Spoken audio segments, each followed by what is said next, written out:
Now it's your lucky day today if you are one of the channel subscribers that's asked me to create a design in a bird cage. I've got some gorgeous flowers, stay with me and see what I can create.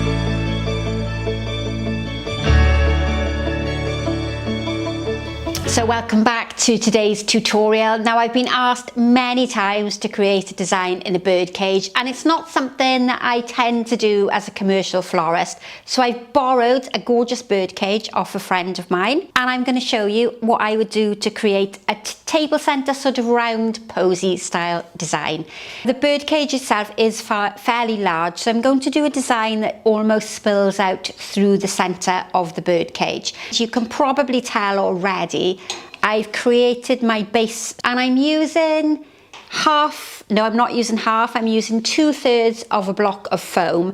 I'm thinking that because the design is quite hard to construct and you have to feed the flowers through the metal struts around the outside, that the bigger my foam is, the better it's going to be for me to add in my flowers. If the foam was small, it's going to make my life a little bit harder. So I'm using a piece of foam that's roughly the height of the middle of my container. So it allows me to put a few flowers on the top, but the main concentration is going to be around the side here.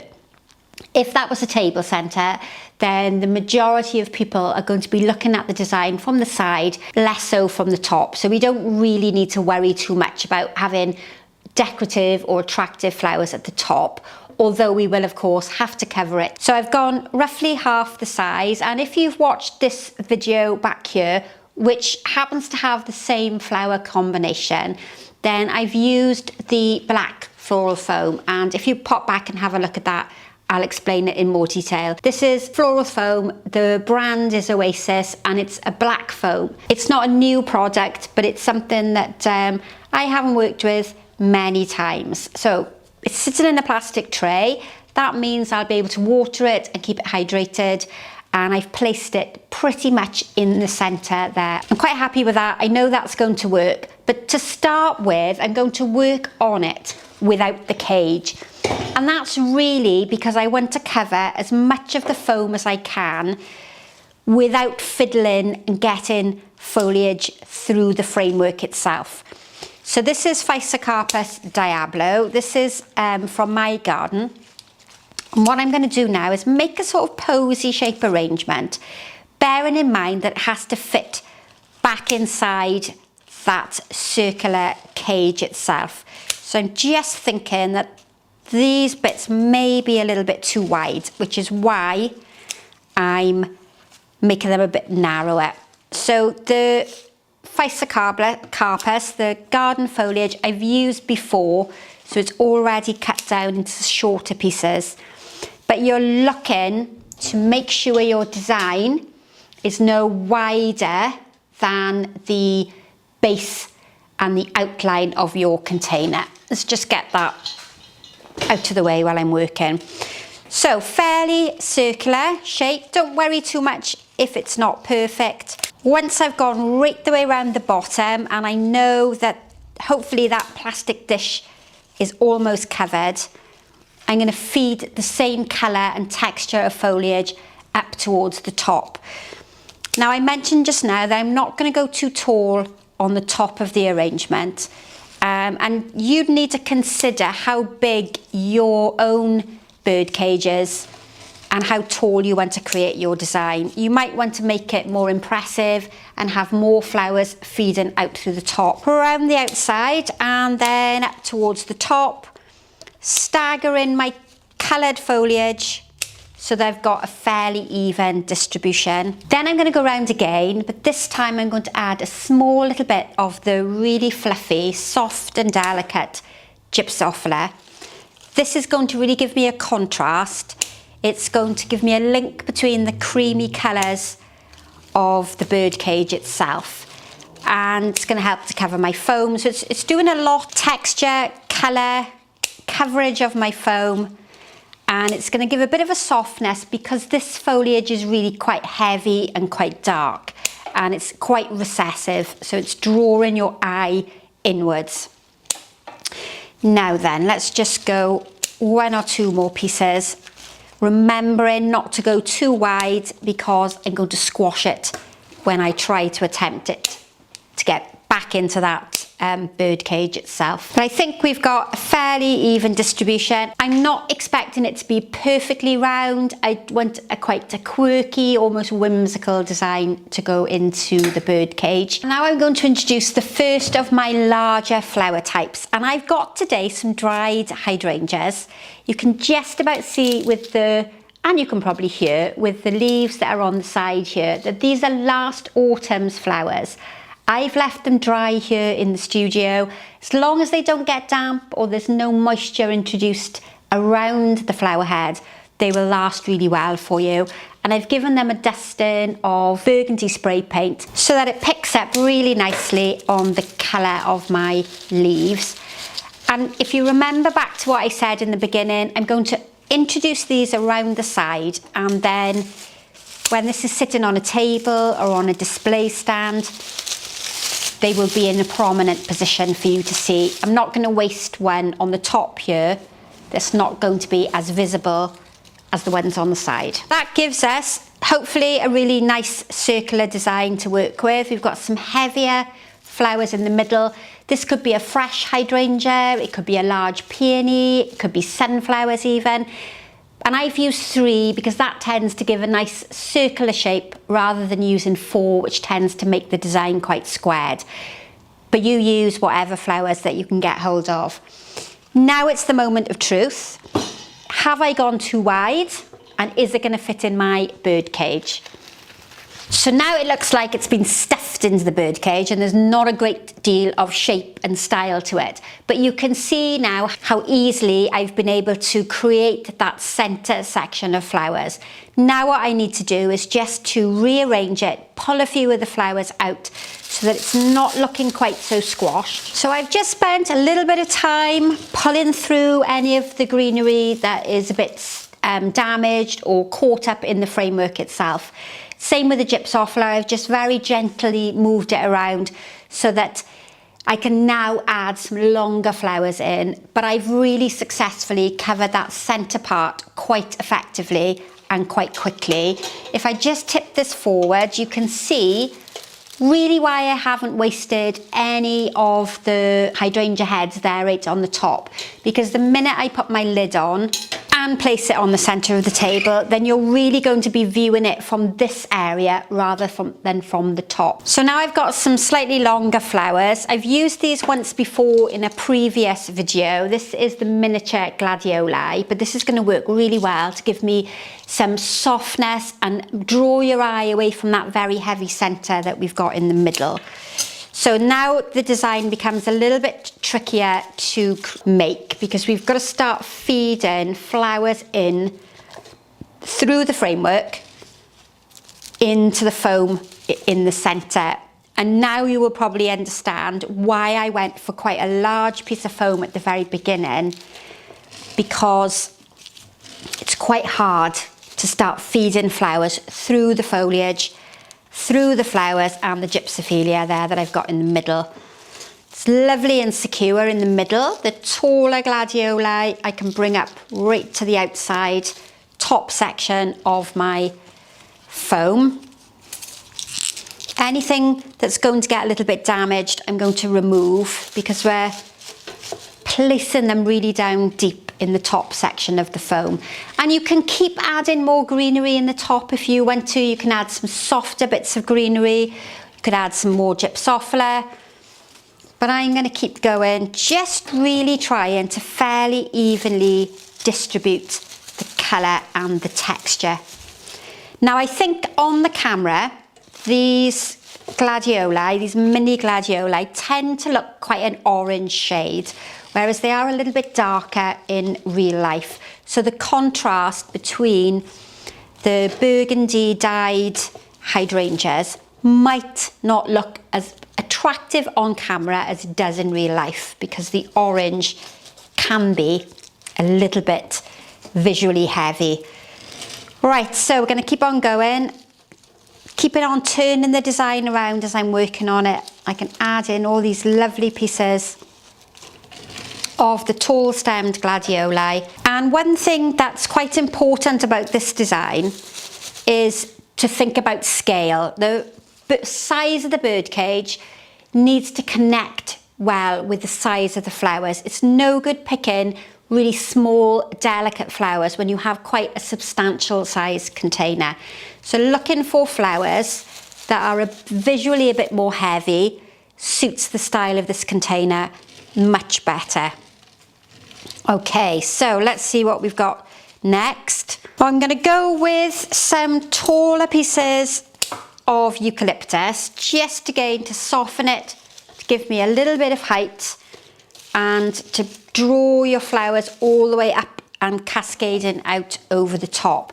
You can keep this design much smaller and more neat and more compact, but it's quite a substantial size birdcage. So that's why I'm going quite tall and quite full. Spend a little bit of time feeding the different types of foliages really naturally through the cage so that they almost look like they've grown up and through the cage rather than being arranged formally like I'm actually doing. So if you look at this one I've just placed in here now, there's a big clump of it coming out from the same section. So what we need to do here is just feed a few pieces very gently back through and out of a different section there of the framework, and it's going to look far more natural. It's a little bit fiddly, but it really benefits the design because it looks much more natural. Then I'm going to do the same with some taller pieces of the gyp, feeding it down, using both of my hands to try and insert it there into the oasis frame. And I'm going to use the shorter bits down low because I don't have a great deal of length on the stem. But I don't want this design to be too formal. I want it to be a little bit whimsical, a little bit quirky. I've also got some small pieces of ivy. Again, they're going to help extend the arrangement out beyond the cage. It really is quite fiddly to get those flowers in, but it does help add to that softness and that sort of very natural design. And what I've done here with this piece of ivy is just made it look like it's growing up through the center of the frame and like it's been in there growing really naturally up through the center of the frame. If you had longer pieces of ivy, you could bring some more up through the middle, and that's the sort of area that I'm going to start working on next, because at the moment the base is quite heavy but there's not a lot of material there at the top. But I do have short freesias that I've used in a previous design, so I'm not going to get the colour right through to the top like I would like to have had, but the colour works so well with those hydrangeas. I know we're in the summer here at the moment, but it's a beautiful rich autumn shade that I'm using, and it's quite an unusual colour. We don't often see the orange freesias at the supermarkets. We normally get restricted to the sort of pale pinks and the white colours, so it was really lovely to see. And what I've done there is I've arranged them at different heights, making sure that the stem is fully into the foam so they can take up water, but I've put them at different levels, so as you look around the arrangement and as you turn it round, there are freesias in different parts of the arrangement. At this stage, I'm quite happy with the bottom of the design. There's plenty of colour, plenty of flowers in the base. I have got some peach spray carnations to add in, but for the next stage, I'm going to work on this top section because it's looking a bit of an odd shape. We've got just gyp on one side, so let's try and even that off. Again, trying to spread the gyp through the different sections so we don't have this really big heavy clump in one place. So I think this is a design that you really need to sit and take your time creating. It's not something that you're going to be able to put together really quickly. A little bit more maybe here towards the middle. And it's probably a design that takes a fairly large amount of flowers. Now I'm going to introduce a little bit more of the eucalyptus, right again through to the top. And to give me a link between the top and the bottom, I'm going to add a few pieces in on the sides. So that grey colouring, that same colour and texture is brought all the way down there to the bottom. It's probably going to be a little bit untidy for some people, especially for those of you who like things that are quite formal and have a set pattern. Cut a little bit off the top there so it's not quite so heavy. And I think that's probably going to be my final piece of eucalyptus there in the top. Just going to keep adding some more down towards the bottom. And I think my final flower is going to be the peach spray carnation, which we have seen in a previous design. So again, I'm a little bit limited to the height, but we're going to use the longer ones right the way up here so that the colour is entwined in between the foliage and the gyp at the top, and then some more of this paler colour all the way down to the bottom. Now I have got some white chrysanthemums because I was thinking that I might need to have a little bit of a white link between the cage itself, but I don't think I need to use them. I think if I add in the chrysanthemums, the design is going to be quite heavy and quite full, but I will show you in just a second what I was thinking. So if you are arranging with fresh flowers and you don't have any of the dried hydrangeas to cover the bottom or cover the middle section, you could just use more greenery. You could even use a silk or an artificial flower there in the middle, because it really does help cover the foam right at the very beginning and makes it easier for you to construct the design without worrying too much about your foam being visible in the centre. So my final little piece of spray carnation, it really has grown and expanded since I started. It's definitely a bit of an explosion of colour and flowers. And this is my chrysanthemum. These are the double-headed chrysanthemums, which you quite often get at the supermarket. I think we'll add a few in. I'm a little bit undecided whether I think this is going to make it a bit heavy, but I really do like the white colour link to pick up a bit on the framework itself. It's nice sometimes to have a bit of a connection between your container and your arrangement. I'm going to keep working all the way around. So this is generally a very loose posy. So instead of having that formal structure of a posy, this is more free-flowing and far more natural and doesn't have quite such a set pattern as posy arrangements that I might have done in the past. I do quite like them now I've put them in. See, you never know, do you? The buds are going to work really well as the larger flowers and the more open chrysanthemums there towards the top. I'm starting now to get a bit of resistance as I add the flowers in, and that's generally a good time to stop adding flowers. What you can see here I've done with the top section is I've removed all the lower flowers so that I've used them in the bottom section, and then I've thinned it out so I can use it at the top. But again, it doesn't look quite so heavy and quite so full. And then the design doesn't look quite so top heavy because you haven't got that really big whole head of a chrysanthemum. So you get to spread it out, spread the colour out really evenly. Now I'm thinking I would really like to have had another bunch of the red gladioli just to bring some of the red colouring up towards the top.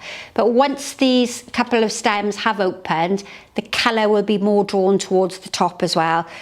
But I'm really quite pleased with that. That's the first time I've done a birdcage for the YouTube channel, and I hope you've enjoyed that. So for those of you who've asked, here is your design. You can let me know what you think in the comment box below. If there's anything else you would like me to create, then please pop it in the comment box below.